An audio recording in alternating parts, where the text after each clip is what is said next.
Everyone, my name is Cheng-You. I'm a National Taipei University student, and I'm also a electrical engineering student. And this is my topic.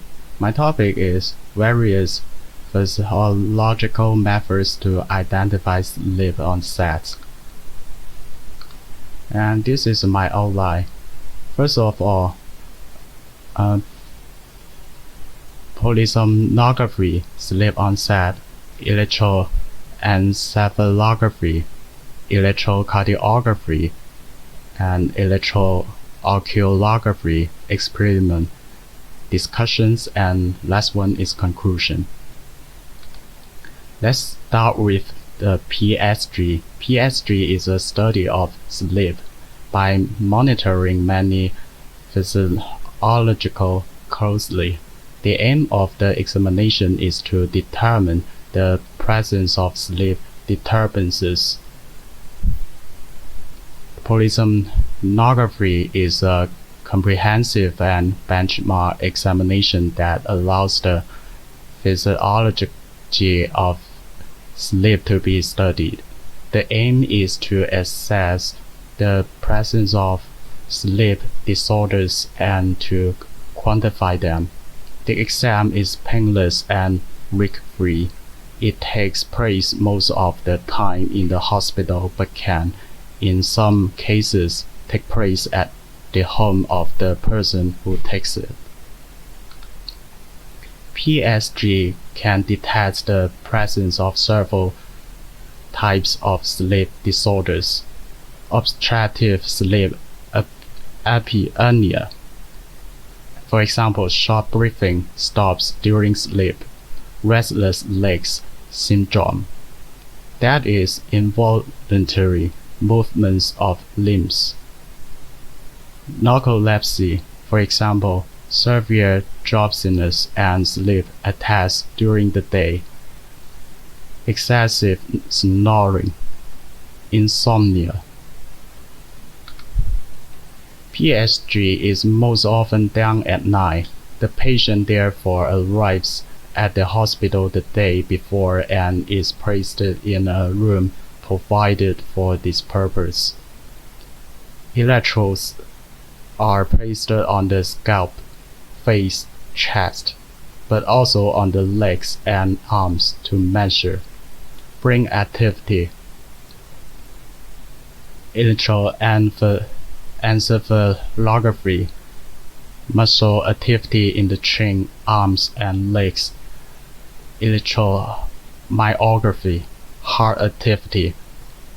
Electrocardiography, eye activity, for example, eye movements. Electrooculography.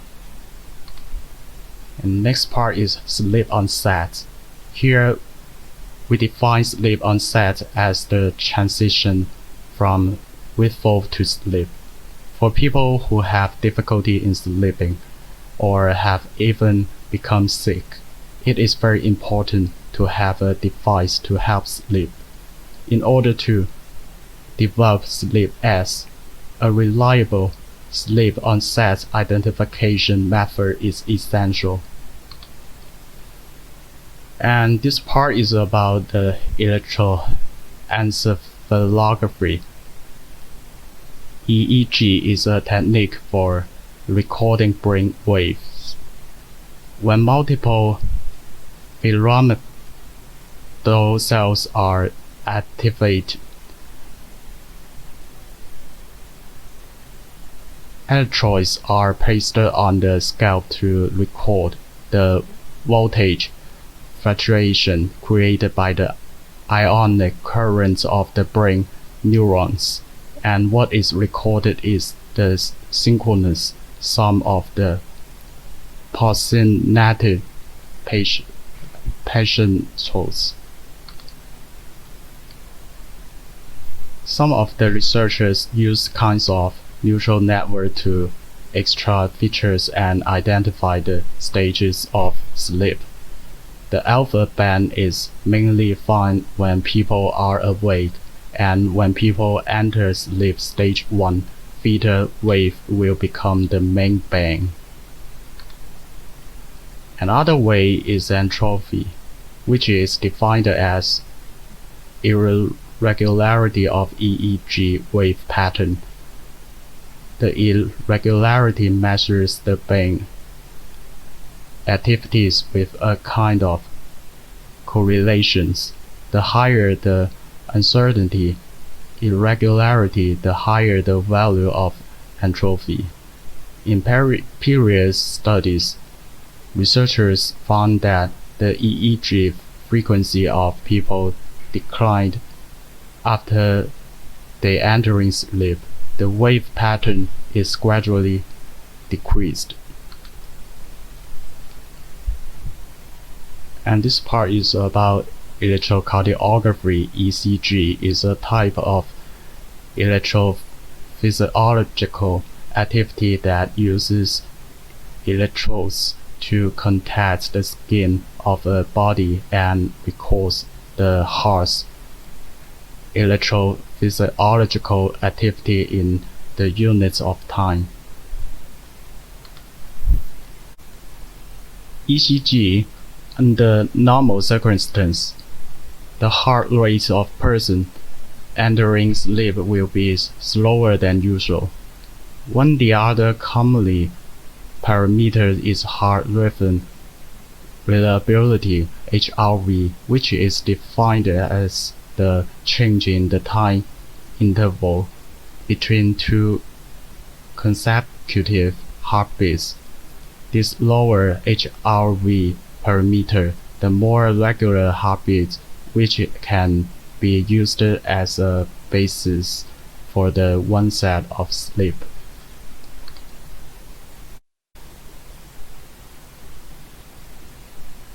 And this part is about the electrooculography. EOG measures the electrostatic potential of the retina that exists between the retinal pigment epithelium and photoreceptor cells. The electrical response of the retina comes from the compressed structure of the retinal nerve network. Employ the EOG measurement to trace blinking and slow eye movements (SEM) of the subject's eyes and use them as the criteria for sleep onset assessment. In addition, researchers have combined the above methods with waveless transform signal processing to evaluate the onset of sleep.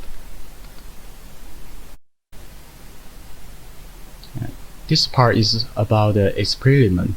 During wakefulness, alpha and beta frequencies in the awake state EEG are of particular interest for research on sleepiness. During the active wakefulness with eye open, a power is usually low unless the subject is severely fatigued. However, in resting conditions with eyes closed, a power is also high when the subject is fully rested.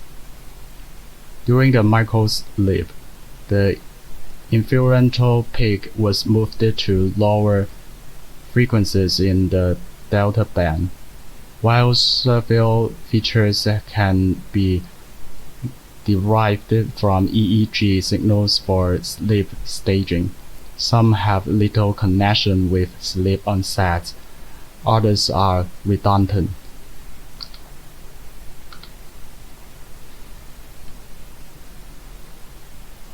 We propose a simple rule-based method for predicting sleep onset based on the intersection pattern detections of alpha and beta power as well as alpha and theta power.